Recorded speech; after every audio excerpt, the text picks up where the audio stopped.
दरअसल दोस्तों अमेरिका ने जो पाकिस्तान को F-16 का पैकेज दिया है उसे लेकर अब खुद उसके देश में इस फैसले का विरोध किया जा रहा है। दरअसल अमेरिका के इस पैकेज को ही मूर्खतापूर्ण कहा जा रहा है। दरअसल अमेरिकी वेबसाइट वॉशिंगटन एग्जामिनर के लेखक माइकल रूबिन ने कहा है कि अमेरिका के विदेश मंत्री एंटनी ब्लिंकन, जिन्होंने 2 सप्ताह पहले यानी कि 2 हफ्ते पहले ये तर्क दिया था कि इससे पाकिस्तान को आतंकवादी समूहों के खिलाफ संघर्ष में मदद मिलेगी।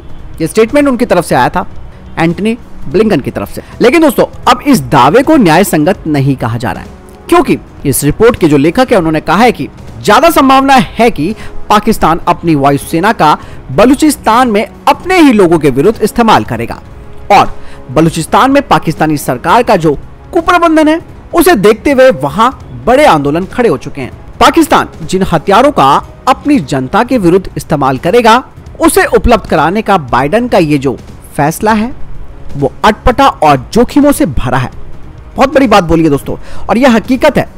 ऐसा नहीं है कि इस बात को केवल कल्पना के आधार पर लेखक ने बताया है, लेकिन उन्होंने ये बात साफ तौर पर कही है कि पाकिस्तान के अंदर चली कुछ ऐसा रहा है। और सितंबर के महीने में ही अमेरिकी विदेश विभाग ने 450 मिलियन अमेरिकी डॉलर की लागत से पाकिस्तानी वायुसेना के इन लड़ाकू जहाज यानी कि F-16 के बेड़ों और उपकरणों के रखरखाव के लिए पाकिस्तानी सरकार को विदेशी सैन्य बिक्री की मंजूरी दी। लेकिन अब वॉशिंगटन एग्जामिनर की तरफ से यह भी कहा जा रहा है कि बलूचिस्तान और सिंध में आतंकवाद के खिलाफ अपने युद्ध में पाकिस्तानी सेना को हजारों हताहतों का सामना करना पड़ा है। वहीं दूसरी ओर पाकिस्तान की ISI, अलकायदा और जैश ए मोहम्मद जैसे आतंकवादी समूहों को वित्त पोषित कर रही है और उन्हें प्रोत्साहित भी कर रही है।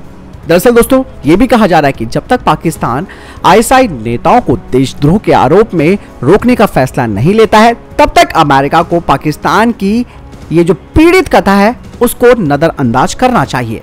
दोस्तों यहाँ पर एक बात और सामने आई है कि F-16 की तकनीक को पाकिस्तान चीन को ट्रांसफर कर सकता है। वॉशिंगटन एग्जामिनर की तरफ से कहा गया है कि अमेरिका ने एक बड़ी समस्या को नजरअंदाज कर दिया, वो ये है कि पाकिस्तान F-16 के साथ चीन की वायुसेना के साथ अभ्यास कर सकता है, जो चीनी पायलटों की एक नई पीढ़ी को अमेरिकी विमानों के खिलाफ अभ्यास करने और नए अपग्रेड किए गए अपनी रणनीति को समायोजित करने की अनुमति देगी। यह अभ्यास अमेरिकी राष्ट्रीय सुरक्षा को प्रभावित करेगा, विशेष रूप से तब जब पाकिस्तान और चीन बार बार संयुक्त वायुसेना अभ्यास करते हैं।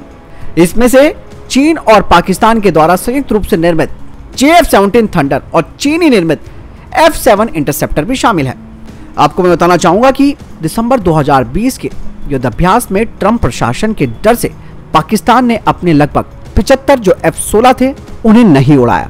देखिए दोस्तों कितना बड़ा डर था ट्रंप का पाकिस्तान को, और अब खराब समय जब पाकिस्तान का चल रहा है तब भी उन्हें जो बाइडेन का डर नहीं है, लेकिन डोनाल्ड ट्रंप का डर था। साथ ही दोस्तों वॉशिंगटन एग्जामिनर की रिपोर्ट में कहा गया है कि वॉशिंगटन में पाकिस्तान की जो पूर्व में की गई यानी कि पहले की गई आतंकी संगठन अलकायदा को पनाह ना देने या फिर तालिबान को हथियार ना देने और फंड ना देने की प्रतिज्ञा है, उसे नहीं भूलना चाहिए। पाकिस्तान ने तमाम दावों को धत्ता बताकर आतंकी संगठनों को हर तरीके से मदद की है।